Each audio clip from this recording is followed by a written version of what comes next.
Hi, and welcome to episode number 52 of the weekly Google Cloud Platform podcast. I am Francesc and Mark, and I'm here with my dear colleague, Mark Medel. Hey, Mark. Hey, Francesc. How you doing today? Very happy, surrounded by lots of really cool people here at, we are in Mountain View. We're not in Mountain View, we're actually in Sunnyvale. Ooh.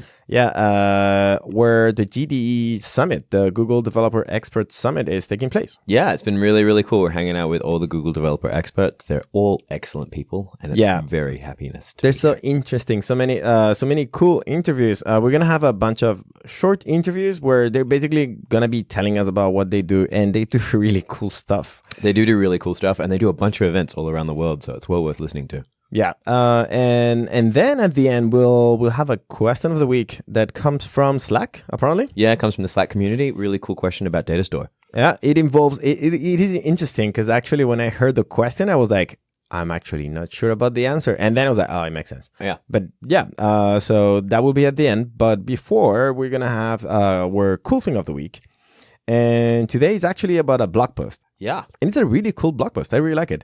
The title is How to Avoid a Self-Inflicted DDoS Attack. Yeah. CRE Life Lessons. Yeah, don't self-inflicted harm is just a bad thing.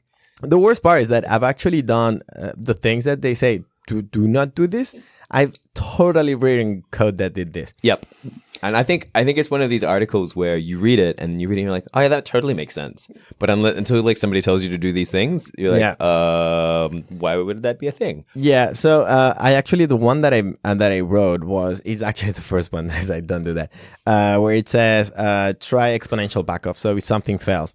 So what it did was actually worse. Well, before you go into that, let's set some context. So the whole idea of the blog post. The whole idea of the blog post is it's not best practices, it's the worst practices. Like, what are the things that if you write, like that they could create issues, right? So it's, you should not just send requests on a fixed interval regardless of the service working or not, because then at the end, basically what you're doing is you are adding more and more services trying to connect to your backend, and the backend is not up. So when it comes up, you have a huge amount of traffic waiting for it. Yep. So instead, you should try exponential backoff.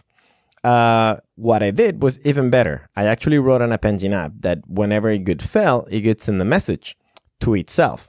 So yeah, it ended up being very funny to see how all of a sudden App Engine scales very well. So I was able to send messages up to itself saying I failed. And then there were more messages that came back to itself. It was awful. Yeah. Software architecture is fun. Yeah. So yeah, that is one of the things. Try exponential backup. It always hurts. Yeah. It always hurts. It always helps. Yeah, no, there are several really great things in here about if you're building particularly mobile apps with services as a backend that could go down because software fails. So techniques like exponential backoff, adding a little jitter, implement retry marking, things like that, well worth your time because it can save you a lot of time if something goes horribly, horribly wrong and you need to get everything back up again. Yeah, it definitely helps avoid outages, and especially when an outage happens, minimize the effects of it. So yeah, definitely check it out. I think it's a great blog post. I really enjoyed it. And now to start with the main content for today, we're gonna be talking with Alexis Musin-Pushkin, also known as Alexis MP. He's going to be telling us a little bit about who are the GDEs. Yeah, and what they do. So we're here now with someone else from our team. Not a developer advocate, though. But what are you? Who are you, Alexis? Could you tell us a little bit, real quick, who you are and what do you do at Google? Sure. I'm Alexis Musin-Pushkin. I usually go by Alexis MP, and I look after a number of communities that we have, that is developer communities. And one of them is Google Developer Experts, GDEs, and specifically the ones that are specializing in cloud. So for the episode today, we're actually interviewing a bunch of them. Could you tell us a little bit about who are they? Like, what is a GDE and how do you become one? Yes, that's an excellent question. So a GDE is somebody that's passionate, obviously, about a technology, in our case, Google Cloud Platform. The program here is a way for them to be actually involved in speaking to product managers in development teams, providing feedback, and taking what they learn, and eventually, when this hits the market, and trying to help us get the word out when it comes to spreading the news and speaking publicly, writing blogs. So a number of the listeners here will probably recognize some of the names as people authoring blogs and maybe good public speakers as well. Yeah, they're all definitely very active in the open community, but I've heard that they also get like privileged access to Google information. Like they have an NDA or something, right? Right. And I'll get to the question about how you become one, because that's an interesting one. Yes, they're on their NDA, and that is how we can have some very interesting conversations about the things that is on the product manager's mind, like the plans that they have, and try to validate those or amend them if possible, and get those people into early access program, maybe in a more systematic way than it would be if you're completely outside that program. And how do you become one? Well, you really need to be pretty technical. We're really looking for people that are able to pretty much be developer advocates, right? Yeah. We just don't hire them. We have this relationship where we share a lot of stuff under NDA. We bring them to Mountain View once a year for a summit. That's what's happening this year and this week, and in fact. And we hope that in return we'll get feedback from them, and from the sessions today there definitely is feedback. Oh yeah, some of it is really good, and I'm excited, and I'm really happy about the way it's going, and their part of the job is to help us get the word out there. So it's very similar to a number of other programs. This one needs to be very technical, and we're looking for influencers, and we're always looking for people around the world to help us spread the news. Yeah, I was in the room a couple of minutes before, and I was listening to one of the talks, and I gotta say they're a really tough audience. When a product manager would be like, "Well, we're thinking about this and this and that," rather than be like, "Oh, that is nice," someone would be like, "What about this other one?" It's like Exactly. Really tough audience, and that's what we're looking for. they have an right? opinion. Yeah, They have an opinion, and that's why they're GDEs. We expect the feedback. We're not looking for people that will just rehash whatever the party line is. We're looking for people that make the messaging, whatever it is, theirs, and will amend it, and will give it their full potential given what they got out of it. that is awesome. Thank you so much for taking the time to tell us about GDS today. You bet. Now that we have a great idea of what GDEs are and what they do, why don't we go talk to some? So we're very happy to have Lynn Langet today. Hello, how are you doing? Hey, I'm doing great. And you're one of the GDEs that I know the most because you write a lot about Windows and so many other crazy things. Why don't you tell us a little bit what do you do? What do I do? I'm an independent cloud and big data architect. Most recently, I've been working as lead on an IoT project on your competitor's cloud. But I am actually starting to do some work now back on your cloud in a really interesting vertical. And that vertical is scaling cancer genomics. Nice. Ooh. Do you want to tell us a little bit more about that? Yeah. Yeah, for sure. Well, because I'm independent, I can pretty much pick my projects. And so, unfortunately, a friend of mine got cancer. And I was startled to see the lack of access to personalized treatments. And so I started to do some research, and I have a teenage daughter who had the good fortune to attend Stanford this summer and study cancer biology. So she had some information for me as well. And in looking at the state of research biology, I found that there was an opportunity to help educate the researchers about using various vendors' clouds to scale. So as I started to look into this, I saw that you guys here at Google actually have a genomics API in alpha.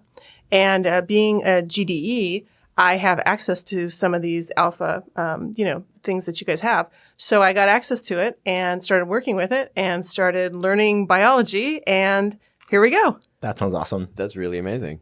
Cool. So can you share some of the results of it? Like how was your experience? How is it working with an alpha project? So alpha projects, I build software too, right? So alpha projects are alpha projects. But the genomics API really was very much a minimum viable. So it was variant processing. So, you input the data and then you magically get out a variant. So what the heck is a variant, right? For those of us who don't work in biology. So I'm still working on my understanding. So if you are a biologist listening, don't cringe. But the idea is that you've got genomic sequencing input, T, A, G, C, all that kind of stuff. And then you compare that with a reference genome. And then you find the variations or the variants, which I'm coming to understand is actually a very small percentage, less than 1%. But it's those variants that are critical in personalized medicine. Interesting. Cool. Well, I also know you've been a GDE for a little while. How did you end up becoming a GDE? What got you involved in the program? I did a presentation on App Engine about 6 years ago to an all Microsoft audience. Nice. Yeah, that gets you that gets you the title directly. That's points. That's points right It there. pretty much did, yeah. Excellent. And now I'm curious, what is your favorite thing about being part of the GDE program? What's been great for you? So it's been really cool because, I've been since its inception to see the program grow. They were 10, 15 people. And at this year's summit, there's 300? Around 300 people, Wow. I think. Yeah, I don't. And so it's super cool to see, the program grow, to see new people come into the community, to get to know people across the world. Because one thing about this program, it really is a global program. And it's really interesting to me to learn about different areas of the world, travel and work. Another thing that I'm doing is I'm starting to do some work in the APAC region, and I'm very excited that you guys are opening a data center in Australia. Me too. Yeah. So actually, it's the combination of the two things. I applied and got accepted to speak at a biology conference on scaling, using Google Cloud to scale genomics in Australia. Ooh. Congratulations. Oh, I know. I'm so excited. So I'm doing that in February next year. What's the name of the conference in case people want to know? It's called Galaxy 2016. So Galaxy is an emerging tool out of the biology research community. It was created at Johns Hopkins. And the idea is to leverage Docker so that you can capture configuration. Because another really interesting problem in this space is that a lot of the research is not reproducible because people do it on their desktop. They do it on a VM instance. They don't capture all the settings. And so something as simple and something that we all know as using Docker to capture configuration can really help. Yep. Very, very, very interesting. I never thought that the cloud would be so helpful to such interesting and important things like cancer. So thank you so much, Lynn, for your time, and have fun with the rest of the summit. And thanks so much for being a GDE. Thank you so much. Thanks. We are joined again by another fantastic GDE, Alini. Thank you so much for joining us. How are you doing today?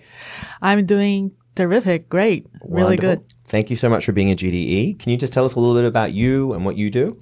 Sure. I'm a Java developer, and I work with App Engine since App Engine exists. Nice.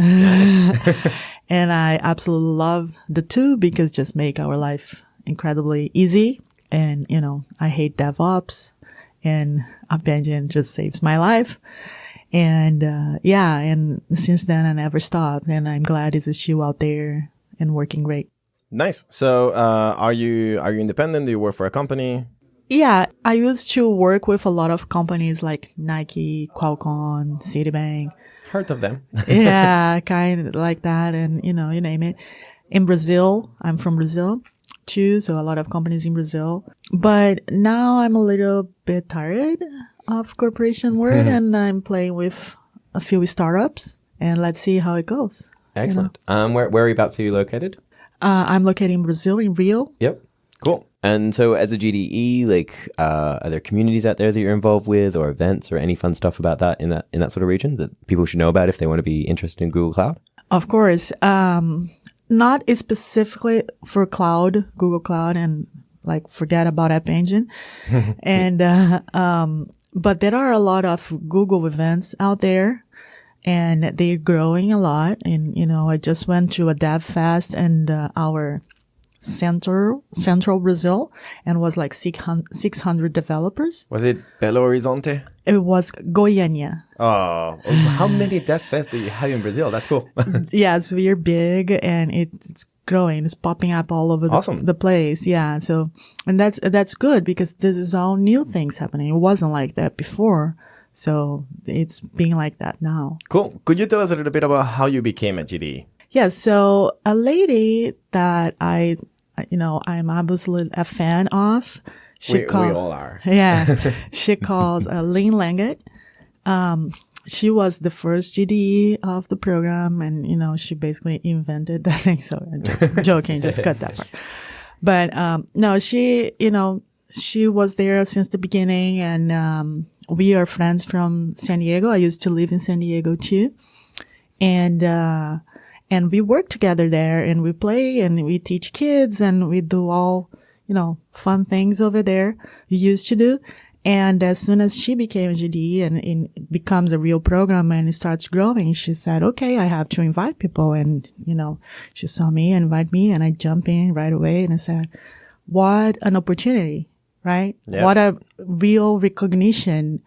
And that since then is making my life easier for my, my resume, for my personal marketing and everything. It's incredible. So we already covered what was your favorite part of the platform, which is clearly Java on App Engine, which is fine. It's not Go, but whatever. No, just kidding. Yeah, you were right. I got it. What is your favorite part of being GDE? I think it's two things that I love the most. One is the GDE community. That is just, incredible people. They all look like me. I feel like totally home. I feel, outside of the tech community, the Google community, or the GDE community, I feel weird, right? I'm a nerd and I'm weird. But inside GDE, I'm totally myself. That is awesome. I'm Great. home. So I love that. And outside of the being a GDE for the whole world, when I say, oh, do you work for Google though? That makes me look nice. I have to, rephrase it. No, I don't. But still, they don't care what we say. They think, we are a Google thing. Yeah, I think that the name Google opens some doors sometimes. So that's all the doors, all doors I want to be open. That's awesome. Wonderful. Before we finish up, are there anything coming up or any events or things that people would like to, that either you're involved in or you want to sort of promote that are happening in your region that people would be interested in? Yes, there's still a few DevFest going on to the end of the month, right? It's the DevFest month. So I'm going to a few of them. I'm going to speak on App Engine Flexible. Cool. Nice. Yeah, and how to reduce cost on the cloud, because cost is being a big thing. And what else? And after that, I'm going to really focus on startup things. And what are the names of the DevFests that you're going to? DevFest Campinas. Cool. Is the one I'm going to speak. Cool. Excellent. Well, thank you so much for joining us today. We really appreciate you taking the time. Thank you for being a GD. Thank you, guys. So, hi, we're with Daniel Cook here. Where are you from? I'm from Brazil, São Paulo, Brazil. Nice. I was supposed to go there. You were supposed to go there. You should. Definitely. So tell us a little bit about yourself. What do you do? So I run a company, a startup in São Paulo. It's a music analytics platform. We use big data and music data to help music professions to expand their audience and to develop their audience. What's the name of the company? It's PlayX. PlayX. Cool. Could you tell us a little bit more about how is it that you're a GDE? So basically, I use a lot of cloud. I've been using cloud generally in my whole life, developing software. And then the startup, we needed a lot of computing power to start a business. So it's a different kind of business that you need a lot of computing to start. So even from scratch, we didn't had customers, but we needed a lot of cloud computing. And Google had this program for startups. Oh, nice. So we could get some incentives from Google Cloud, and then we started to use Google Cloud. Cool. What products are you using currently? What is the product that you're using the most? So the most we use is Compute Engine. Cool. So we have something around 50 virtual machines running there, but we also use cloud storage, file storage actually, and a little bit of Cloud SQL also. Not too much. Yeah, and the monitoring, Stack Driver, and the whole. Cool. other things. You said you're in yes. Sao Paulo and you're a GDE. Are you involved with any events or any communities up there? Stuff like that? Yeah, I'm also a technical advisor of venture capital group in Sao Paulo. So I help a lot of companies in their portfolios to understand the Google technologies. So we have private events that I help them to start with Google Clouds. Most of them use Amazon as their platform. For now. Yeah, for now. So Yeah. why don't you tell us, what is your favorite thing about being a GD, a Google Developer Expert? If you were to choose one. To be here with you guys. Actually, Excellent decision. and now the real answer?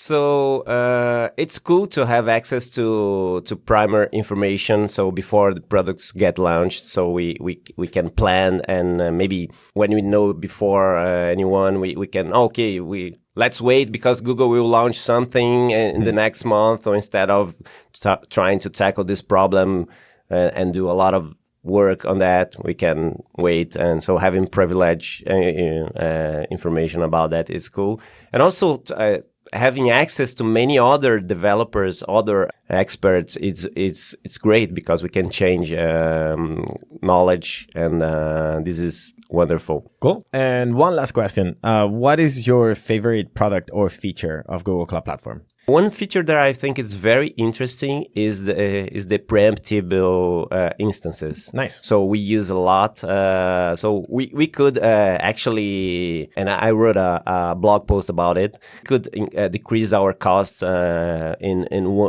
40% after moving part of our infrastructure to preemptable instances. Cool. Excellent. So I really, and compared to others, so for example, compared to spot instances in Amazon, it's a lot better because you can spot, you have all this complex speed things that you need to do, and preemptable is much more predictable. So you know that the servers will go down in the next 24 hours. So you plan for it, and you already know how much you're gonna pay for that. So this is great. All right. Daniel, thank you so much for joining us, and thank you so much for all the work you do as a GDE. We really appreciate it. Thanks. So much. Thanks for it. So I'm happy to have Didier Girard in the Google Cloud Platform podcast. How are you doing, Didier? I'm fine. Why don't you tell us a little bit about yourself? We kind of know with Didier, you're from France, but what do you do? So I'm the VP Engineering at Sphere. It's a consultancy company. We are about 300 developers. I'm doing some cloud stuff for about 8 years now. And that's it. Cool. Could you tell us a little bit more about your experience at the GDE? How long it's been since you joined the program? So I joined the program in 2012. So it's a long time ago. Yep. How did you end up being a GDE? So I started to use the App Engine as a beta tester. It was in 2008. And first I was using it for my own.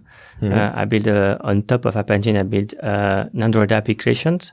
It was quite a success because I've got about 1 million of download of the applications. And I find it very easy to use App Engine and quite useful. So I start to push App Engine inside my company, and then the story starts. Cool. What language was this? At first, I was using Python, then I switched to Java, and now I'm using Go mainly. Cool. So next is PHP. I'm not sure. Nice. So why don't you tell us a little bit about your experience with the platform? What is your favorite product? So you asked me for my favorite products. Yes. Or feature. Feature. Maybe I have two. App Engines. I love a lot App Engines because it helps to build very scalable applications, and it's very easy to do that. For example, I have built an applications for clients who want to scale from 0 to millions of people in a few minutes. And it's App Engine can helps to do that. Yeah. And maybe the second one is Bigquery, because for the same reason, you can have a query that run on billion of lines, and you have the result in few seconds. I love that. Yeah, I gotta say that one of the times I went to, I think it was in DevOps Paris, I went to one of your trainings, one of your BigQuery trainings, and it was pretty amazing, I gotta say. I know BigQuery, and I was impressed. So.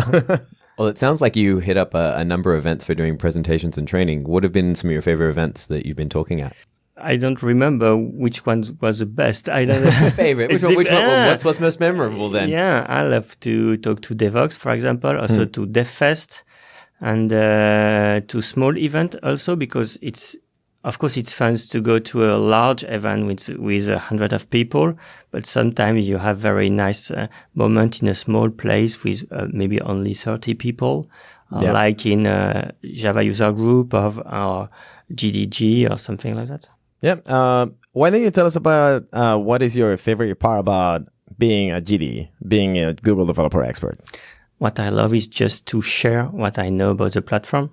Nice. Just simple. And is that mainly through training and presentations, or do you do anything else? I'm doing mainly presentation and training. I have trained about in France, but I think I'm near 1,000 people in training. That's very, very nice. Yeah, that is more than me, I think. You gotta lift your game, Francesc. That is pretty amazing. Yeah, I need to get working. Yeah, that is awesome. All right. Well, thank you so much for joining us today. I really appreciate you taking the time, and thanks so much for being a GDE. Thanks. Thank you. Cool. Hey, Krishnan, thank you very much for joining us today. How are you doing? I'm doing good. Enjoying the GDE Summit as always. This has been my third GDE Summit so far. Nice. Excellent. Do you want to tell us a little bit about you, what you do, your background? Okay. So I came into the GDE world from actually the GDG world, which is a Google Developer Group. Yep. I'm founder of the Google Developer Group in Singapore, which I did so in 2009, around June. That was just 6 months after the first GDG, or it was called GTEG at the time, that was created by Van Riper. So I was managing the group until the end of last year.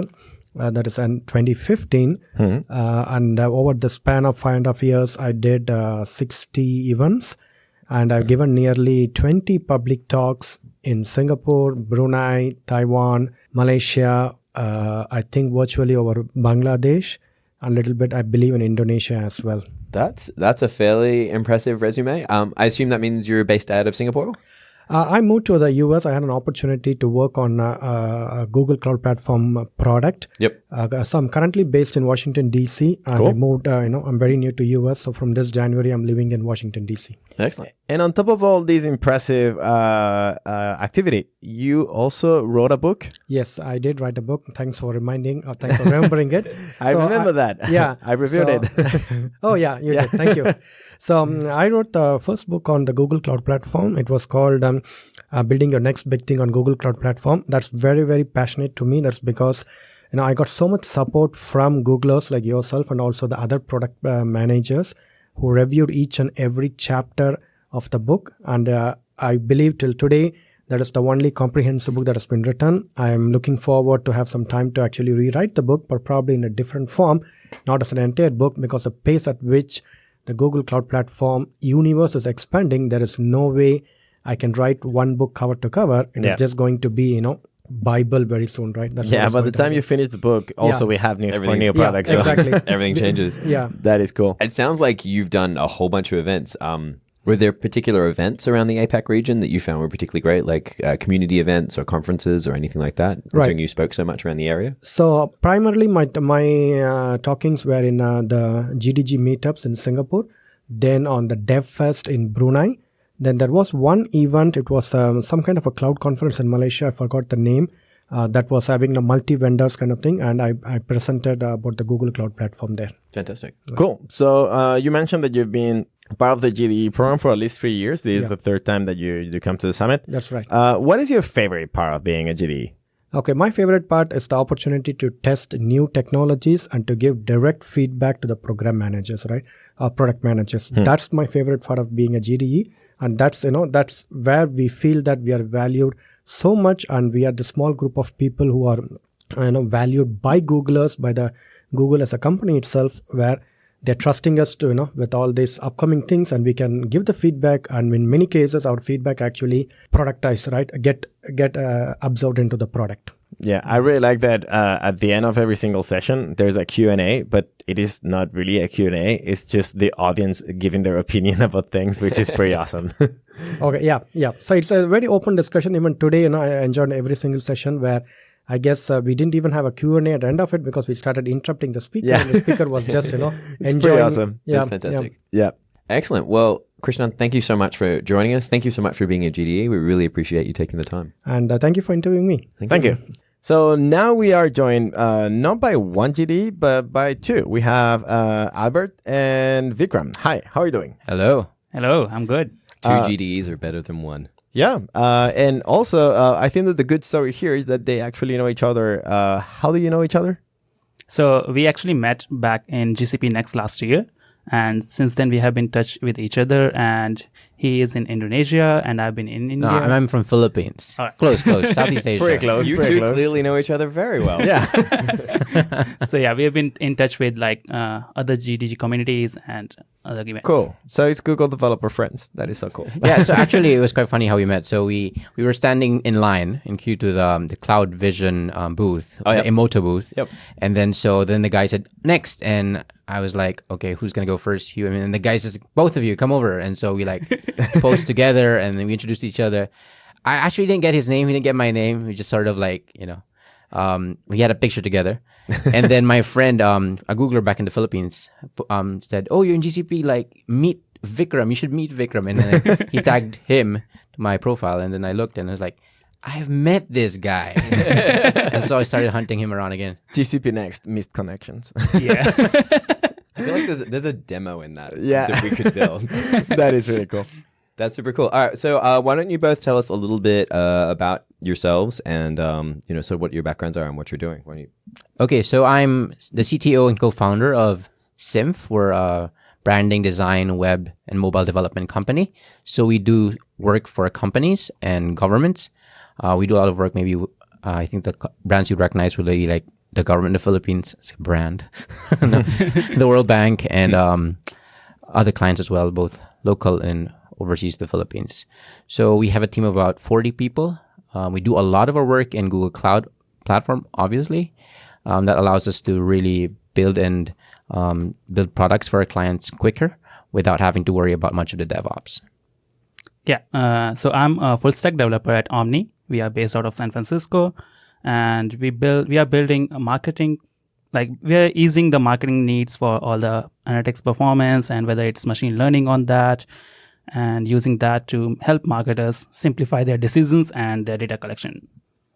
Cool. And why don't you tell us a little bit about, from your personal experience, what is your favorite feature or product of Google Cloud Platform? Maybe you go first, Vikram. So one of the favorite programs, I really like the no-ops strategy for Google. So that involves on one end, we have App Engine. On the other end, we have Bigquery. So both of them, when working together, they form the best ease of product usage for me. Because I don't have to manage anything. And being in a startup, it's really good for me because I don't have to worry about anything. Even nothing on the database side, nothing on the scalability of the web app that we have. Very cool. What about you? Yeah, I mean, similar here, App Engine. No ops is really a big thing for us. If I can press one button instead of having to configure and do 10 buttons, I would want the one button that does the same thing.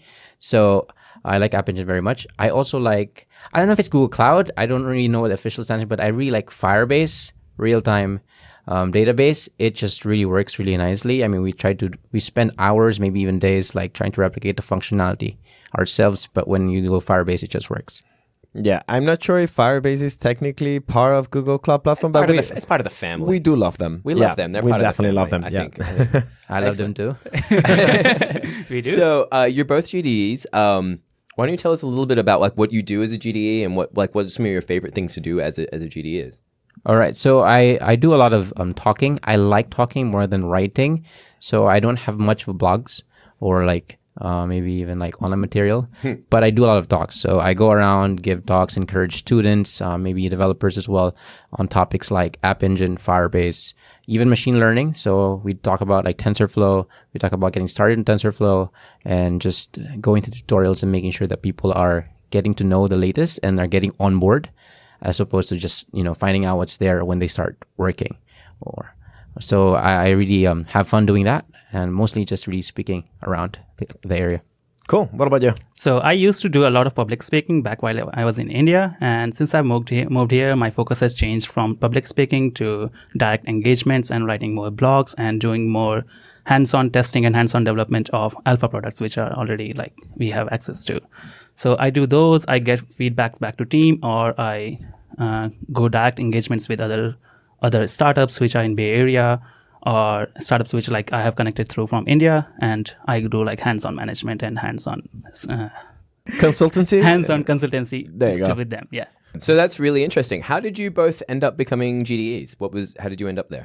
So I started on Google App Engine, or when I would say Google App Engine was the only thing Google Cloud. That was 8 years ago. Been programming on that since. And then I was just basically like talking about it, advocating for it, having my own workshops. Didn't even have like Google support back then, like no swags. And then suddenly about like 3 years after I started, I got somebody who contacted me and like wanted to speak at a dev fest. That was the first dev fest in our area. I talked about App Engine. Nobody really knew about App Engine back then in our area, aside from like that talks. And so I have just continuously been doing that. In fact, I didn't even know about the expert program until I was told that I was nominated to the program. And like, I want you to talk to somebody, like you're going to get an interview. And I'm like, okay. Like, and so, yeah, that was pretty interesting. For me, I've been pretty much involved with GDG communities since I was in school. So I ran a GDG for 2 years there. Then I ran a GDG in New Delhi for 2 years. So I've been pretty much involved with the GDG community and GDE in part. And I've done multiple events on Google Cloud and scripts and like web, etc. But like I focused myself after college into more of the cloud stuff. And since then, I've been getting more hands-on onto cloud. And since I moved here in SF, it's been even more hands-on. And then somebody from the team, it was actually Ray Sang, who discovered me, who reached out to me, and he said that you should apply for this. And I met Alexis at the GCP Next actually last year. And since then, I've been here. Actually, Mark took my interview. Oh, nice. Really? Oh, that is cool. Yeah, so he has to say nice things about me now. No, not anymore. It was accepted. That's true. Cool. Well, thank you so much for taking the time to talk to us today. And thank you for being GDs. Thank you for having us. Thank you so much. Yeah. Great. That was, I was going to say a great conversation. That was a bunch of great conversations. So thanks to all the GDs that we interviewed. Also to the ones that somehow got cut off. This episode otherwise could be like 3 hours. Yeah, there are so many GDs here. I could have spent a whole 20 minutes, half an hour, 3 hours talking to about their stuff. So interesting. And even the ones that didn't want to talk to us. Also very interesting. Anyway, I think it's time to go with the question of the week. And the question of the week today comes, as we said at the beginning, comes from Slack. And it is about data store. It is, okay, so if I delete something from data store, so to delete something, you're going to use the delete operation that requires a key. And you're going to say, delete this key, right? Is that strongly consistent or eventually consistent? So, Francesc, that's a really great question. Because like many types of things in software development, it depends. So basically within data store, if you're interacting with a record, whether it's a delete or a get or a put, if you're interacting with it through its unique identified key, that is strongly consistent. So if I put something in data store and then ask for it by its key, I'll get it back straight away. So that is strongly consistent. That is strongly consistent. However, generally speaking, we'll go into this in a second, when you query for stuff, so you're looking for, say, like numerous records, so like every person who has an age over 23, for example, that is eventually consistent. Cool. So you have to take that into account. That means that in our case, if you have a key, like you have a person that is 30 years old, and you delete it, and then right after you ask for give me all the list of the people that are over 23, you might get that person back because it's eventually consistent. Exactly. And you might not because it's eventually consistent. Now, there are some things in there to make sure it is strongly consistent. There's a thing called Ancestor Queries. Yeah. So you can tie a record essentially to another record, like a parent record. And when you do that, what that means is when you do a query, you can then do an ancestor query. You're basically saying, give me every person who's over 23 who is attached to this parent record. In that case, it will be consistent. The trade-off there, though, is in write speed. So when you write things to data store that are attached to a single entity, you can usually do it around 1 per second. Yeah. So that's a trade-off you have to consider when designing how you're going to use and how you're going to structure your data within data store. Cool. I think that makes it pretty clear. And actually, what I'm going to do is there's a really, really good explanation of all of this in a Coursera course. It's called Building Scalable Web Applications with App Engine, and it's available for Java and Python. So I'll put a link to that. They explain very, very well how all of this works and why is it the way it's done. Yeah, data store is hugely, hugely powerful, but you definitely need to know how it works. There are some constraints, but in exchange, you get like crazy scalability. Yeah, absolutely. So definitely worth it. Excellent. Well, Francesc, thank you again for another episode. Are you going anywhere, doing anything just for funking? What are you up to? So I again released a new episode of Just for Funk. So go check it out. It's youtube.com/c/justforfunk with a C at the end. Nice. And other than that, what am I doing? I'm actually enjoying some holidays. So I'll be going to China for some holidays and then back to have an offsite with our beautiful team. Very nice. Yeah. Very excited about that one. Cool. I am not going anywhere for, I think, the rest of the year. Cross fingers. Are you coming to the offsite? I am coming to the offsite. Yeah. That is true. Actually, I am coming to the offsite. And I will be participating in Thanksgiving in some way, shape, or form, which will be interesting. Eating turkey. Yep. Well, thank you again. And I think that it's been super long time since we have not given our listeners the ways they can contact us. Yes. So why don't we do it? I think so. How can they reach us over email? hello@gcppodcast.com. The website? gcppodcast.com or cloud.google.com/podcast. They can reach us on Reddit? reddit.com/r/gcppodcast. Yeah. Google Plus? Plus GCP Podcast. On Slack? On Slack, there's a channel called Podcast, which is part of the Google Cloud Platform community. Yeah, excellent. And I think the last one I think I'm missing is on Twitter. And Twitter, which is GCP Podcast. And also, you're also forgetting the fact that we're on YouTube. Oh, yeah. Yeah. So there's a playlist with all these episodes and more on the Google Cloud channel. So go check it out. There's a podcast playlist. So if rather than listening to us on your mobile phone, listening to a podcast application, you can also just watch it. There's not much to see. It's just an image, but you can listen to us. Yeah. If you're a YouTube Red subscriber, you can download it offline storage and listen to it that way too. That is a very good idea. Yeah. Had not thought about that. There we go. Good ideas, Mark. Yeah. Good. I'm going to open up another idea we had in another episode, which is if you want to come on the podcast, but just in a little way, if you want to record a question and email it into us. Oh, yes. Say like as a drive or a Dropbox link or anything like that. If you gave us a good question, we'll definitely put it on the podcast. And we're actually considering giving prizes to people that do this. We still don't know what, but mystery prizes. They're eventually consistent prizes. Oh, I like it. There you go. Excellent. All right, Francesc, thank you so much for joining me yet another week. Thank you, Mark, and talk to you and to you all next week. See you next week.